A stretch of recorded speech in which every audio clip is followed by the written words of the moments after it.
Dan kemudian Ibnu Taimiyah pun membagi kaum sufi menjadi 3 bagian. Yang pertama ialah sufi yang muhakiki. Kemudian yang kedua ialah sufi yang hanya mengharapkan rezeki. Dan ini terjadi di kalangan-kalangan kita. Bahwa banyak di antara kita yang menjadi ahli tarekat atau sebagai pengajar hanya mengharap rezeki.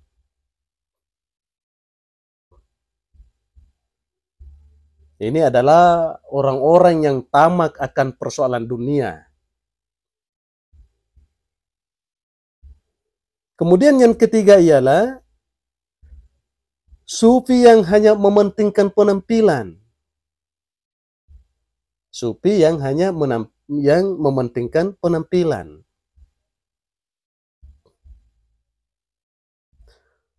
Menurut Ibnu Taimiyah, sufi yang hakiki itu adalah mereka yang berkonsentrasi untuk beribadah, ia menjalani kesuhudan di dunia.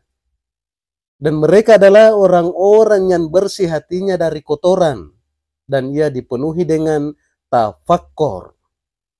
Kelompok inilah yang diakui dan dijalani oleh Ibnu Taimiyah. Beliau mengatakan tentang kelompok ini, mereka adalah salah satu golongan siddiq, yakni jujur dan benar.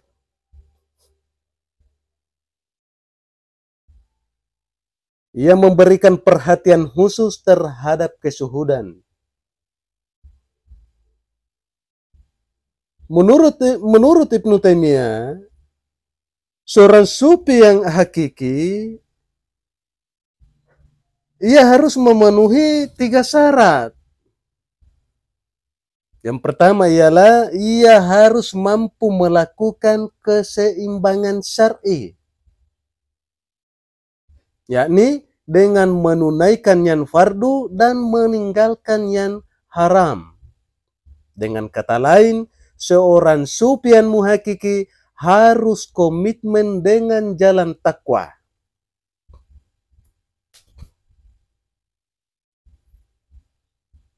Kemudian yang kedua, menurut Ibnu Taimiyah, ia harus menjalani adab-adab penempuh jalan ini, yaitu mengamalkan adab-adab syar'i dan meninggalkan adab-adab yang bid'ah. Atau dengan kata lain, ia mengikuti Al-Quran dan sunnah Rasulullah Sallallahu Alaihi Wasallam.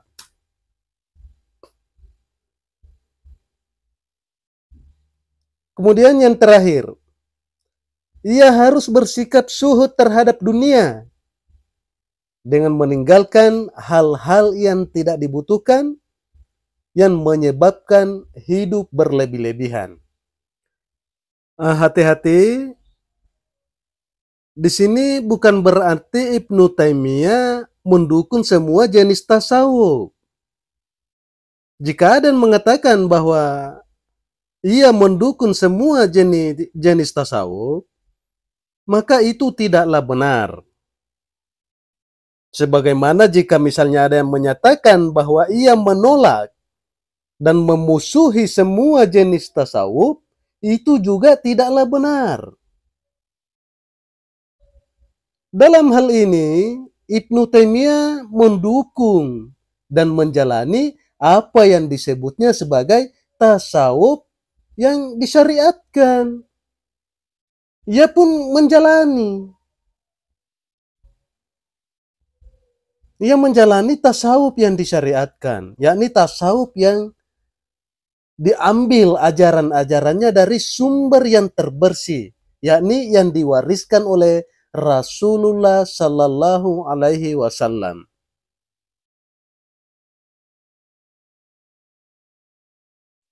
Kritik-kritik tajam yang ia lontarkan terhadap ide-ide asing dari Islam itu merupakan upaya kerasnya untuk menjaga kemurnian tasawuf. agar para sufi dapat menempuh perjalanan mereka menuju Allah Subhanahu wa taala.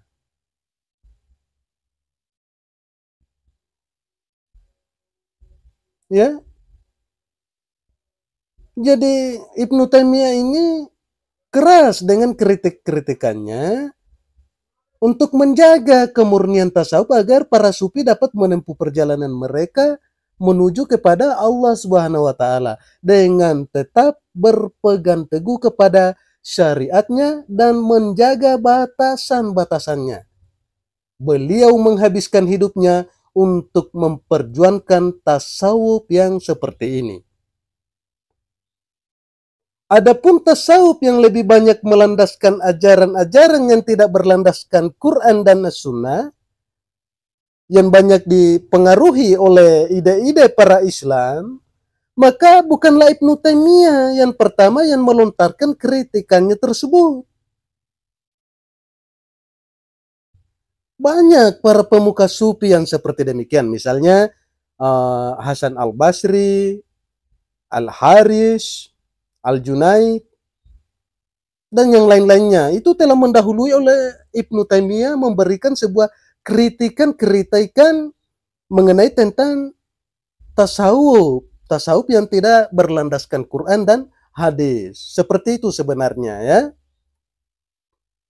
Jadi pertanyaannya sekarang ialah, tasawuf manakah yang dibenarkan dan yang dijalani oleh Ibnu Taimiyah?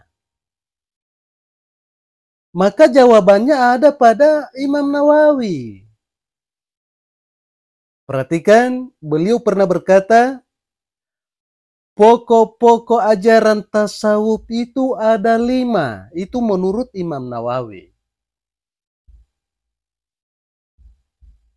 Yang pertama ialah ia senantiasa takwa kepada Allah, baik dalam keadaan sepi maupun dalam keadaan ramai. Yang kedua ialah ia senantiasa mengikuti sunnah, baik dalam ucapan maupun dalam perbuatan. Kemudian yang ketiga ialah ia senantiasa berpaling dari makhluk, baik dalam keadaan apapun.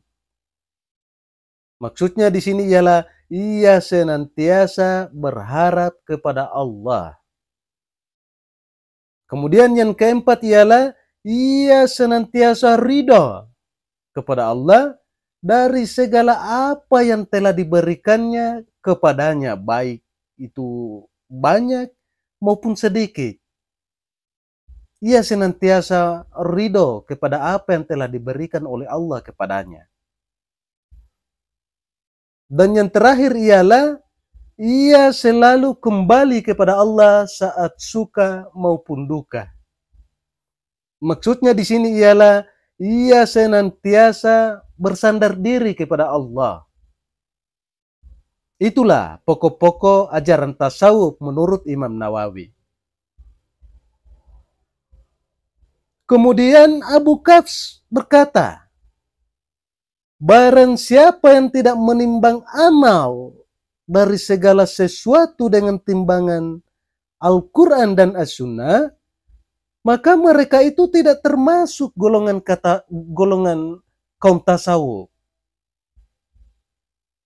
Itu menurut Abu Kafs.